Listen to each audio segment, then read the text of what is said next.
Damos la bienvenida y muy complacido recibir esta mañana aquí a don Tobías Crespo, diputado por el Distrito Nacional Circunscripción 2. Sí. Es el promotor de la ley, recién aprobada ley de, ¿cómo es que se llama? Porque esta ley movilidad, a mí, transporte usted no me hizo terrestre, caso, yo le recomendé que vial. sintetizara ese nombre de la ley que es de movilidad, transporte terrestre, tránsito y seguridad vial de la República Dominicana. Bien. Están pendientes los reglamentos. Vamos a empezar por ahí, ¿cuándo vamos a empezar a aplicar esa ley? Porque usted sabe que aquí hemos aprobado buenas leyes, pero después nos da mucha brega ponerlas en vigencia.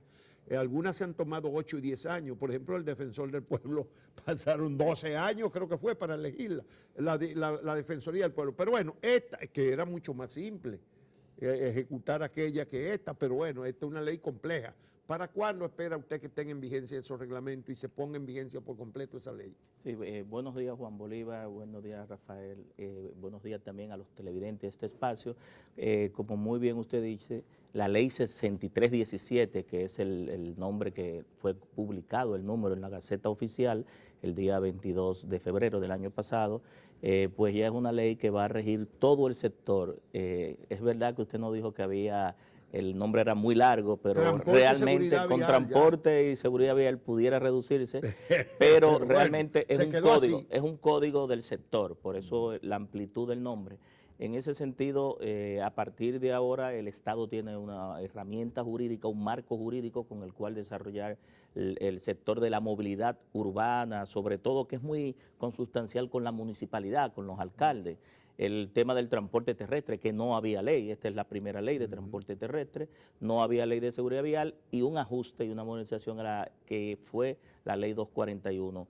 Como muy bien usted dijo, el tema de los reglamentos es el que le va a dar el efecto de la aplicabilidad en muchos de los sectores. La ley establece alrededor de 32 reglamentos, de los cuales nosotros entendemos que hay 32 reglamentos. Sí, porque había muchos aspectos, Juan Bolívar, del sector que no podíamos ponerlo en una ley y por eso se mandó a reglamento. Y no pudieron reducir esos reglamentos, son tanto como el nombre tan largo. No, lo que pasa era que no había ley de transporte. A no haber ley de transporte tuvimos que definir, por ejemplo, los reglamentos de transporte urbano, de transporte de taxi, de transporte turístico. Para el reglamento de transporte urbano, son modalidades cada una incluso diferentes. Sí. Está establecido ahí, por ejemplo, los reglamentos de las escuelas de conducir, del sistema de conducir por puntos, de la señalización horizontal y vertical en las carreteras, que tiene que ajustarse a los manuales internacionales. Y nosotros quisimos darle el alcance de reglamento en la ley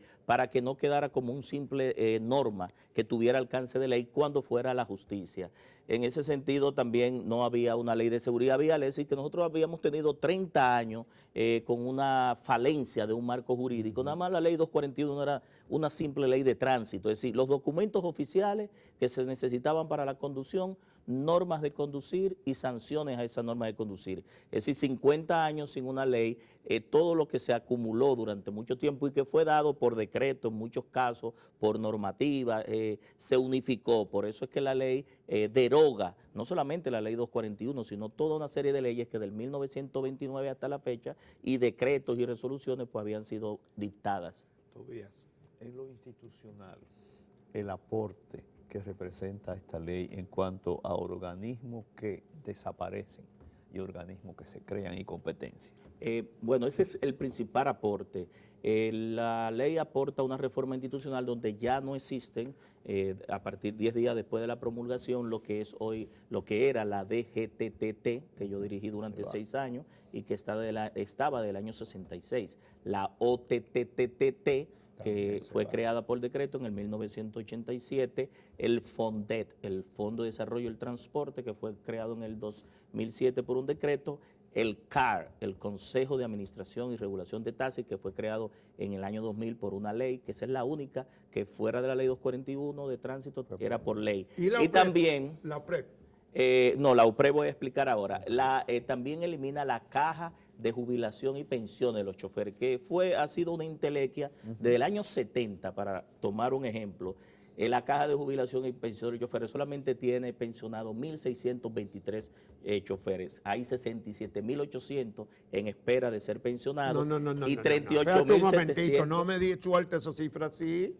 O sea que hay 1.000 y pico pensionados y hay 67.000 esperando Sí, pensión. porque la forma, el modus operandi en que ha trabajado el transporte hasta esta ley era en la informalidad, Juan Bolívar. Es decir, yo era propietario de un camión, ¿verdad? Se lo daba a usted lo operaba, me traía todos los días 1.000 y pico de pesos, en el caso, por ejemplo, de una ruta de guagua, microbús, dependiendo de la modalidad, en concho es menos que le da diario, y lo que tomaba el chofer era de él, es decir, el resto, lo que él producía con ese vehículo era de él. Ese chofer nunca cotizaba a la seguridad social ni a las pensiones y por ende los choferes nunca habían tenido una seguridad social digna, es decir, seguro familiar de salud y pensiones dignas. Muchos de ellos, cuando yo era director de tránsito, buscaban una certificación y creían que con esa certificación de su licencia de conducir, que lo mandábamos al archivo, ya una persona muy entrada en edad iba a recibir una pensión. Craso error. Cuando llegaba allá, le decían que tenía que esperar que uno falleciera para poder entrar. Es decir, no había una Lo ponían pensión en turno. Pero él no había cotizado. Nosotros, Él no había cotizado. Con este esquema ya, Rafael, tiene que cotizar, porque este esquema lleva a que el Intran y los ayuntamientos, cuando van a dar la licencia de operación a un prestador de servicio de transporte, que en el caso de los privados, tiene que formalizarse. Al formalizarse tienen que cotizar a la seguridad social, el tema de las pensiones, del seguro familiar de salud, pero también tener responsabilidad civil y penal sobre las personas transportadas, la mercancía y pagar impuestos. La formalización es un esquema que va a llevar incluso a evitar lo que en la calle nosotros vemos como la guerra del centavo. La guerra del centavo es, como yo le daba esa guagua a Juan Bolívar se mataba desde las 5 de la mañana hasta las 10 de la noche explotando una guagua que no era suya, no le importaba las condiciones y sobre todo se mataba por un pasajero. Y usted veía todos esos cruces detrás de un pasajero, una sobreoferta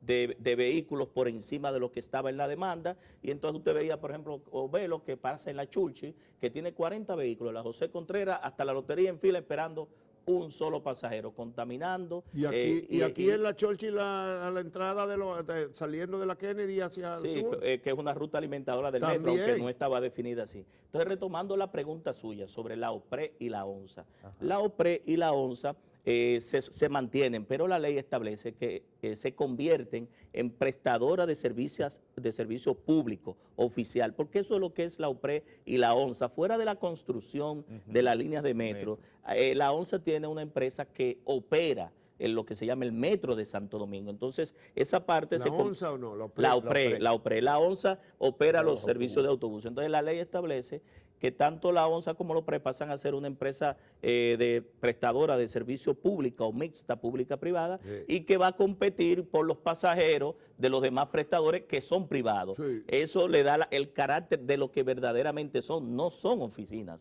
Es una operadora del Estado que compite y donde el Estado entienda, como lo hizo, por ejemplo, entonces ya la OPRE se llama Barquita, Oficina para la Regulación y Ordenación del Transporte. No, porque cuando el decreto que le dio la conformación a la OPRE le dio un poder súper por encima de un ministerio. Por eso, ya esa parte se eliminó. A partir de 6 meses el presidente de la República va a dar un decreto donde ambas instituciones se transforman a nivel operativo administrativo en empresas. O sea que también hay decretos pendientes. Pero una pregunta pregunta clave. ¿La ley está en vigencia en algún aspecto o hay que esperar que todos esos reglamentos y decretos salgan? No, la ley entra en vigencia de manera inmediata, 10 días después que se promulgó. Que ya, por ejemplo, ya es ley. Ya, por ejemplo, ningún motor puede llevar más de una persona detrás. Exacto, ni menores de 8 años y ambos tienen que tener el casco. Entonces ya están poniéndolo en vigencia. Debe estar puesta en vigencia 10 días después. Ese es el problema de nuestras leyes, Tobías. La ley, bueno, nosotros te acompañamos durante años. No, y le agradezco que usted nada que agradecer, esa es durante nuestra mucho obligación. tiempo. Pero la pregunta ahora es, ya la tenemos la ley. ¿Y hace cuánto? ¿2 meses? No, el 22, fue promulgada el 22 de febrero. De febrero. Tiene para 2 meses. 2 meses. Ok, era 10 días. ¿Ya empezamos a poner en vigencia eso? Sí, en el caso específico de la aplicación de la ley, lo que son las prohibiciones, las restricciones, las sanciones, entran de manera inmediata. Ahora, el presidente de la República no ha dado el decreto para nombrar al director ejecutivo del Intran, que es el que sustituye a todas las instituciones. Entonces, el Ministerio de la Presidencia está conformando, porque hay una parte en la derogaciones que dice que todos los activos, las propiedades, las obligaciones, la empleomanía y las bases de datos, porque hay que recordar que cada una de estas islas de poder tenía cada una base de datos, ¿verdad? Y empleomanía pasan al control del Intran. Entonces están conformando toda la estructura administrativa para que cuando se dé el decreto del director ejecutivo del Intran también tener parte de esos reglamentos que no solamente le preocupan a usted, me preocupan a mí y a todo el país, porque muchas veces el reglamento es que le da la aplicabilidad real en el día a día en las vías. Dos cosas, AMET y la relación del Intran con los ayuntamientos. Excelente pregunta. Mire, aquí se define muy bien en detalle cuál es el rol de la DGCET. La AME ya no existe como nombre, pero no es solamente un cambio de nombre. La AME, y eso está consono con la última reforma a la policía que hicimos el año pasado, que aprobamos, pasa a ser una dirección especializada de la policía, pero cumpliendo con los reglamentos que emanen del Consejo Directivo del Intran. La DGCET, como es el nombre que van a tener ahora los agentes de la AME, Dirección General de Seguridad de Tránsito y Transporte. Ahora, ¿qué tiene la DGCET? Tiene bien definido cuáles son sus roles, cuáles son sus atribuciones, cuáles son sus alcances, cuáles son sus limitaciones. Le exige a este cuerpo especializado que sea mínimo bachiller, los agentes que entren ahí se capaciten y se certifiquen no solamente en esta ley, sino en respetar los derechos de los ciudadanos, porque tenemos que garantizar los derechos de los ciudadanos en el caso de pasajeros, de peatones y de conductores, pero a la vez también le pone sus limitaciones, porque este cuerpo especializado, esta autoridad de las vías, tendrá la función de viabilizar las vías, ¿verdad? Fiscalizar y llenar el acta de infracción de las denuncias de violaciones a esta ley. Esas son las tres funciones básicas de cualquier policía de tráfico en cualquier país del mundo. Ahora, aquí va a tener agregado las funciones de fiscalizar el transporte terrestre, porque recuérdese que no había ley de transporte y la seguridad vial y la movilidad. Y en el otro aspecto, que es la municipalidad. Eso. Usted sabe que la municipalidad es un órgano importante dentro del régimen administrativo para lograr resolver estos problemas, sobre todo en la parte urbana, en las metrópolis, que es donde se da la mayor cantidad de movilidad, de problemas de congestionamiento, del ordenamiento de las rutas, de la fiscalización, de las paradas y de las violaciones. Los ayuntamientos, tal cual le establece la ley 176-07 del Distrito Nacional y los municipios, en el artículo 19 le dice a los alcaldes que ellos tienen que organizar el transporte urbano en su área, pero a la vez también regular todo lo que es la movilización de personas y mercancías en su jurisdicción, es decir, en la parte que le toca geográficamente. Esta ley, la 6317, entonces, le da la facultad a la municipalidad en su entorno municipal y local, en su área de competencia de la movilidad urbana, el transporte terrestre. Y ahora las rutas, que por un lado la daba AME, la OTTT, Turismo y la municipalidad, solamente la van a dar dos entes. El municipio, en una ruta que tenga un origen y un destino en el mismo municipio, la va a dar la municipalidad. Ya sale del control, en algunos casos, por ejemplo, en el Gran Santo Domingo lo daba antes la AME, y no podía ser, no puede ser que sea juez y parte, si la autoridad que fiscaliza no puede ser la que da la licencia para las rutas. Eso sería, entonces serían los ayuntamientos, pero también los ayuntamientos deben tener la función, y en la ley lo establece muy bien claro, de todo lo que es la administración, la explotación de esa ruta, la conformación de las paradas, establece que los conductores deben abordar a los pasajeros en parada y dejarlos en las paradas, la señalización de esas paradas y todo lo que tiene que ver con la seguridad vial en su entorno. Aquí a la alcaldía se le definen bien claramente todos sus aspectos, diferenciándolo de la parte nacional, del Intran. Es decir, una ruta que venga de Pedernales hacia acá, ya no entra la asignación por el Intran, sino, digo, por la municipalidad, sino el Intran, porque es una ruta interurbana o intraprovincia, y una ruta que va de un municipio a otro también le toca al Intran. Ahora, dentro del entorno de la municipalidad, todas las funciones de movilidad, de transporte terrestre en cada una de las modalidades. Del tránsito y la seguridad vial le toca a los ayuntamientos. Bueno, Tobías, la preocupación es ¿para cuánto tiempo tú crees que se tome todos esos reglamentos? La expectativa, o digamos con optimismo, ¿de cuándo estará completa la ley para que entre? La ley establece son 6 meses para 6 los meses de reglamentos. plazo. Sí, es bien preciso el plazo, Sí. y yo creo que se pueden lograr, Juan Se Bolívar, puede. porque hay muchos reglamentos que lo que hay es que actualizarlos. Por ejemplo, el reglamento de la escuela de choferes data del gobierno de Balaguer, del año 1981. Sí. No se ha actualizado. Lo que hay es que agarrar un grupo de abogados y formadores, ¿verdad?, para actualizar los requerimientos para las escuelas. Si nos vamos, por ejemplo, al manual de señalización, que hubo una ratificación del manual interamericano, que es el que se usa en todos los países de América Latina, lo que hay es que ratificarlo en ese reglamento, porque las señales de tránsito son las mismas en todos los países. Sí, en muchos de los casos lo que hay es que hacer ajustes. La OTTT, por ejemplo. ¿Quién que tiene en su mano la elaboración de esos reglamentos? No, el Consejo Directivo del Intran, por la El ley, Consejo pero todavía Directivo, no se ha el problema es nombrado. que no ha nombrado. No se ha nombrado. De hecho, Ya empezamos a retrasarnos en el cumplimiento hay un de la retraso, ley. pero de inmediatamente se nombre ese director ejecutivo, se conforma el Consejo Directivo del Intran, Tú que sabes lo que el preside. director ejecutivo de Procompetencia se pasaron 8 años para Sí, designarlo. pero en este caso no, porque mire, el presidente de la República promulgó la ley, habló de esta ley en la campaña, Sí. la habló en su discurso, tuvo la valentía de promulgar, lo que lo felicitamos, de porque competencia también fue así. hubo mucha presión, pero desde el punto de vista de este gobierno, el presidente incluso tiene programas y planes contando con esta ley. Bueno, Es hay decir, que contar tu cuenta también con la epidemia de muerte y de lesionados. ¿Cuáles son las últimas estadísticas que tú manejas de muertes y lesionados por accidentes en la República Dominicana? ¿Es cierto que estamos entre el primer y el segundo lugar en el mundo en proporción? es así, nosotros todos los días mueren alrededor de 6 dominicanos o dominicanas en las vías, creemos que eso lo mandó Dios, lo mandó el destino, y no es así. Los accidentes de tránsito son prevenibles, sobre todo ahora que vamos a entrar a una Semana Santa que se moviliza una gran cantidad de personas. Llamamos la atención sobre los factores de riesgo, en el factor humano, en el factor vehículo y en el factor vía, y estamos encabezando, según el último informe, porque no se ha actualizado lo de la OPS, la OMS, que lo hace cada 4 años, el informe mundial, donde recoge todas las estadísticas de los países, 29.3 por cada 100.000 habitantes. Nosotros aspiramos, Juan Bolívar, de que Tenemos nosotros le saquemos 29.3. Sí, si nosotros le sacamos 1.000 víctimas todos los años, ¿sí? 1.000 dominicanos a los accidentes, y llevamos a la media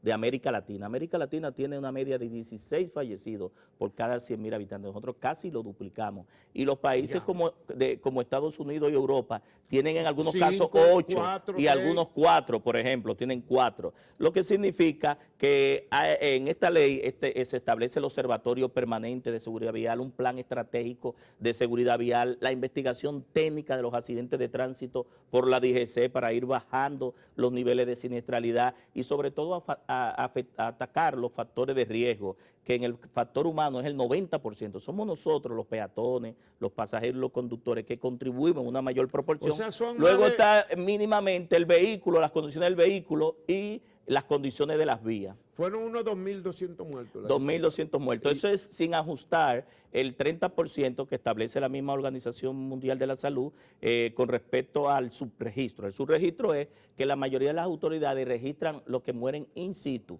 en el lugar del accidente, pero los que mueren en el trayecto, los que mueren en la operación o los que mueren en los primeros 30 días en los hospitales o en su casa no son registrados como tal, porque hay una desagregación, ¿verdad?, de las autoridades de darle seguimiento a ese paciente que fue afectado y que no murió en el mismo momento del accidente. Tobías, nosotros hemos visto las dificultades de lo que se está establecido se ejecute adecuadamente.